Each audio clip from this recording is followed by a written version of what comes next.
Path of Exile 2 has an incredible amount of detail that shows us just how much love and effort Grinding Gear Games puts into crafting a complex and coherent universe. Some of them tell a story, while some are simply eye candy for those keen enough to notice them. We start our journey in the county of Ogum, part of Pharaoh, the birthplace of the Ezamites. An insecure count who was elected by birthright instead of merit, which is traditionally how Ezamite leaders are elected, went mad trying to secure his status, inviting corruption and bringing desolation to the land. In our quest to stop Count Gianor and the Countess, we find ourselves helping Lachlan, lost soul of an old Count of Ogum, desperately searching for his children.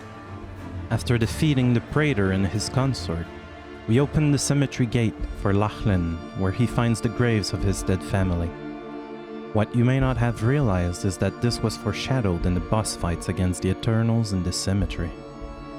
In both arenas lie the bodies of Lachlan's dead children on morbid display.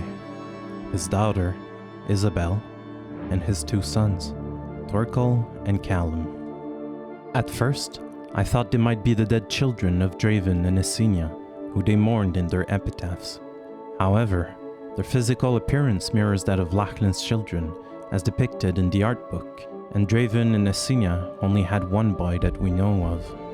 An interesting detail is that Lachlan's children laying in the Praetor and the Consort's arenas are most likely vestiges of a previous version of Path of Exile 2. Both data mine dialogue and environmental lore, as well as the art book, indicates that Lachlan was initially designed as the head servant of the Count of Ogum in current-day Rayquest. According to that obsolete lore, Lachlan went to the cemetery under Gianor's orders to dig for bodies below the ash layer who may be carrying something he is looking for. Lachlan had brought his children since, before corruption, the cemetery was considered safe. However, his children were kidnapped by the ghosts of the Eternals, and this is most likely how they ended on the altars in Draven's mausoleum and Esenia's tomb. Who knows, they might have intended to use them in rituals to bring back their own children. Once we enter the Ogum Manor, we get to notice the full amplitude of Count Gianor's insecurity about his lineage. Hidden in the mess is the crest of Vesemir, a symbol of Gianor's birthright and a claim to his fiefdom. This item was a heist target in Path of Exile 1. Gianor had commissioned a ring to find it. Having said that, the absurd amount of crests of Vesemir scattered around the manor does make me question the veracity of this would-be claim, though this might just have been a level design oversight. After defeating Gianor, we find ourselves traveling from Ogum to the outskirts of the Vastiri Desert in an attempt to catch up to Oriana and the Beast. After joining the Ardura caravan, we reach the Halani gates, just to find them closed for the first time in centuries. This unfortunate roadblock gives us a glimpse into a past that was very different.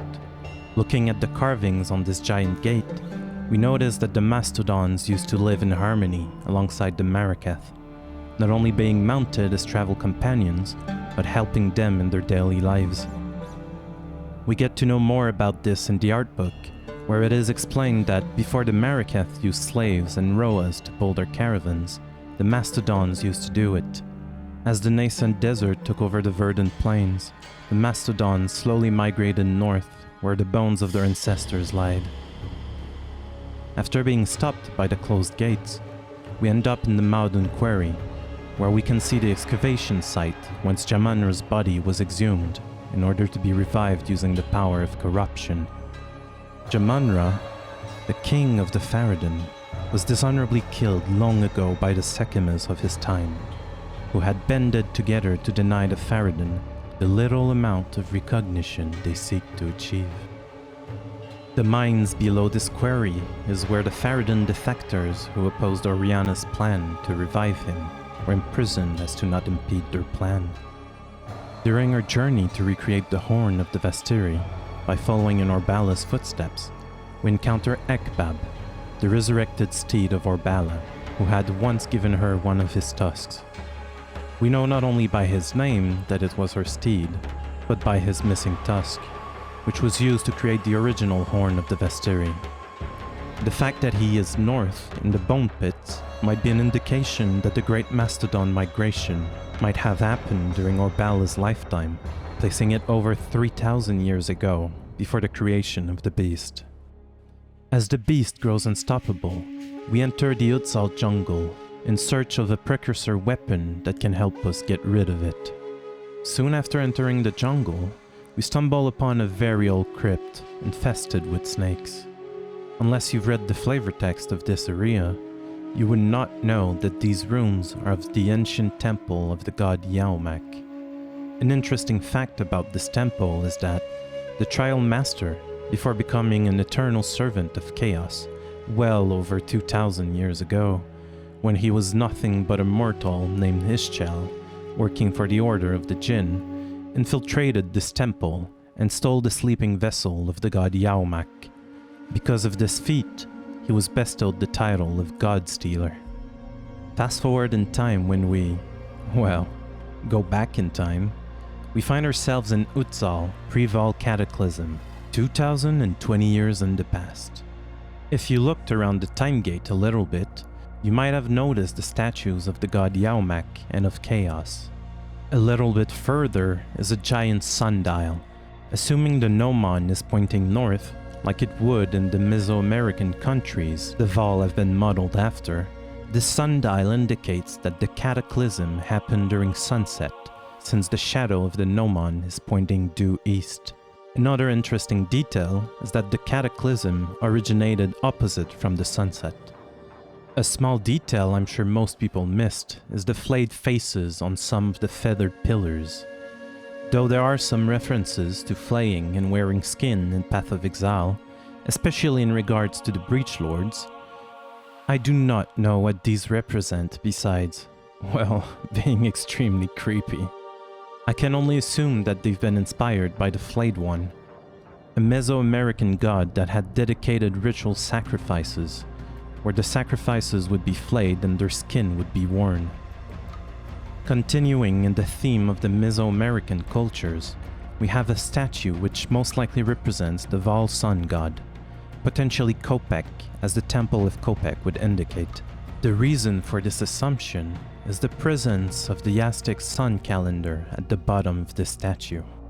The face in the center represents the current sun god, while the 4 squares around it represent the previous 4 sun gods, each one ending in a cataclysm.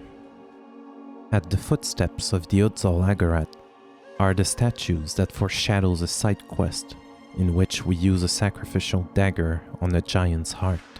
These statues also represent the extreme rituals happening atop the ziggurat. Another statue worth mentioning, also present in Exile, is Queen Azeres.